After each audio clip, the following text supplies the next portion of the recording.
The Key from Within, a Cautionary Tale by Bob the Cyber Guy.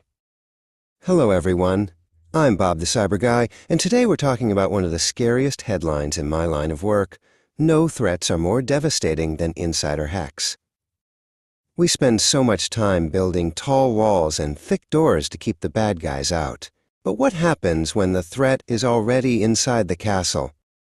Traditionally, a hack looks like a movie scene, masked figures breaking through digital barriers. We use firewalls, antivirus, and complex cryptography. These external defenses work hard, and most attempts by scattered digital mischief makers get blocked right at the gate. But a malicious insider doesn't need to pick the lock. The devastating truth is that the insider already has the key. They log in with legitimate credentials. They know where the sensitive files live. They are trusted. This legitimate access means standard detection methods often look right past them, seeing their activity as routine business, not espionage. Take the recent incident involving the security firm CrowdStrike.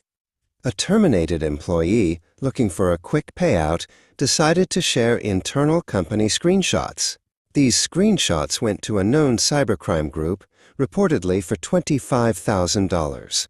CrowdStrike rightly stated their systems weren't breached, but the damage was done simply through unauthorized sharing of confidential information. This case teaches us that an internal threat is uniquely damaging. It erodes trust, not just in the employee, but in the entire organization's security posture. When the leak comes from within, customers start asking, if they can't trust their own people, how can I trust them with my data? The damage is magnified far beyond a simple data leak. So, what can organizations do? We must stop relying on the old moat and castle model. The biggest shift is adopting zero trust. This means verifying everyone and everything, every time, even if they are inside the network. Assume everyone is an external threat until proven otherwise for every single action. Organizations also need strong monitoring tools that look for unusual internal activity, like an employee downloading files they never usually touch or accessing systems late at night. And don't forget vendor oversight. Those third-party apps and contractors often have high-level access. Make sure their security is up to your standard. Now, let's talk about you, the everyday user. Even if you don't work for a huge tech company, you are an organization of one. Your first line of defense is crucial. Always use two-factor authentication, 2FA. And make sure those passwords are strong, not your cat's name or password 123.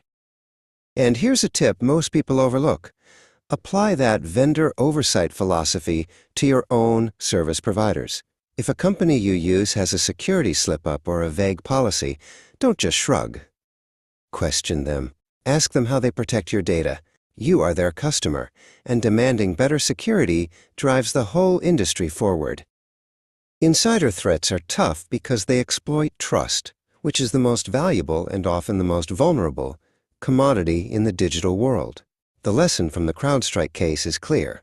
We must be just as vigilant about internal conduct and access policies as we are about external firewalls. Stay safe, stay smart, and always keep an eye on what's happening inside the digital walls. This is Bob the Cyber Guy, signing off.